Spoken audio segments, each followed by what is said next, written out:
दिसंबर की सर्द रात, हिमालय की चोटियां एक श्वेत कफन ओढ़े बैठी थीं।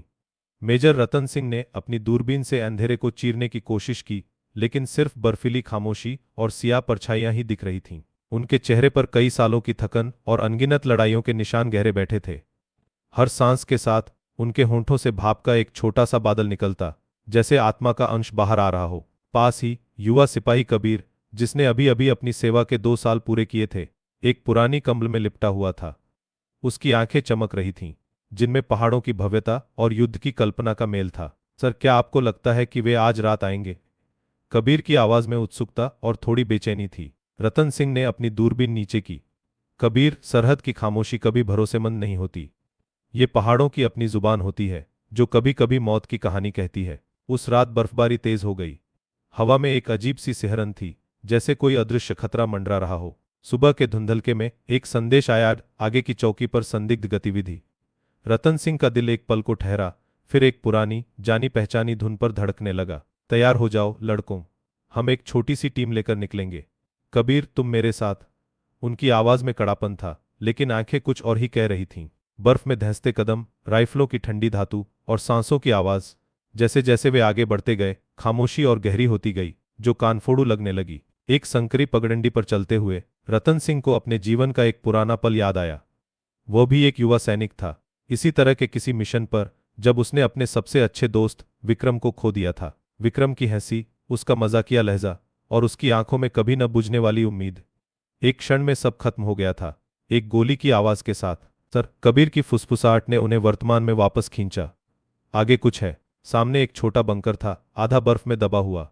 कोई हलचल नहीं, बस एक अजीब सी खामोशी। रतन सिंह ने हाथ का इशारा किया और उनकी टीम ने घेराबंदी कर ली। दिल की धड़कनें तेज थीं, हर किसी की सांसें थमी हुई थीं। बंकर के अंदर से एक कमजोर आवाज आई, रोने की, शायद किसी बच्चे की। रतन सिंह को लगा जैसे किसी ने उनके सीने पर एक बर्फीला पत्थर रख दिया हो। वह धीरे से बंकर के दरवाजे की ओर बढ़ा, अपनी राइफल को नीचे झुकाते हुए। कबीर ने उसे रोकने की कोशिश की, लेकिन रतन सिंह की आंखों में एक अजीब सी बेचैनी थी। एक पुराना घाव फिर से रिस रहा था। अंदर एक कोने में एक महिला बैठी थी, उसकी गोद में एक छोटा बच्चा लिपटा हुआ था। बच्चे की आंखें खुली थीं, लेकिन उनमें कोई जीवन नहीं था। वह मर चुका था। महिला ने रतन सिंह को देखा, उसकी आंखों में डर नहीं था, बस एक खालीपन, एक अंतहीन दुख। उसने अपने बच्चे को और कसकर पकड़ लिया। रतन सिंह को विक्रम की मौत याद आई, फिर एक गांव जो आग की लपटों में जल रहा था, और एक छोटी लड़की की आवाज जो मदद के लिए पुकार रही थी, जिसे वह बचा नहीं पाया था। कबीर ने, जो रतन सिंह के पीछे खड़ा था, अपनी राइफल कसकर पकड़ रखी थी। यह पहली बार था जब उसने युद्ध की ऐसी भयावहता देखी थी, जहां कोई दुश्मन नहीं था, बस दुख था।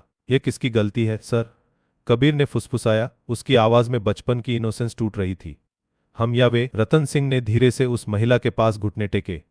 उसकी आंखों में आंसू थे, जो दशकों के युद्ध ने सुखा दिए थे, अब फिर से बहने को तैयार थे। यह इंसानियत की गलती है कबीर, उसने कहा, उसकी आवाज मोटी हो गई थी। हम सबकी। उन्होंने धीरे से महिला के हाथ पर हाथ रखा। वो ठंडे थे, जैसे पत्थर। उसने कोई प्रतिक्रिया नहीं दी, बस अपने मृत बच्चे को देखती रही। उसी पल बाहर से गोलीबारी की आवाजें सुनाई दीं।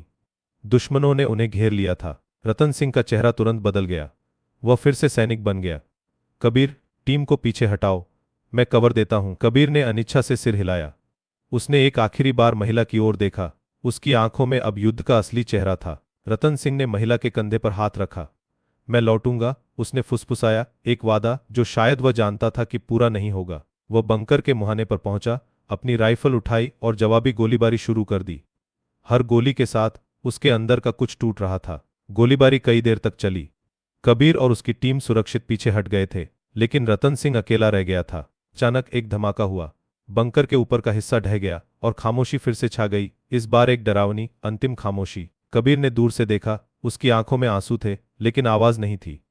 एक सच्चा सैनिक चला गया था, एक इंसान जिसे वह अब समझ पाया था। कुछ दिनों बाद, जब शांति सेना ने उस जगह को साफ किया, तो उन्हें बंकर के मलबे में एक पुराना, जंग लगा लॉकेट मिला। लॉकेट के अंदर 2 धुंधली तस्वीरें थीं, एक युवा रतन सिंह की और दूसरी एक मुस्कुराती हुई महिला की। कबीर ने लॉकेट उठाया, उसके हाथ कांप रहे थे।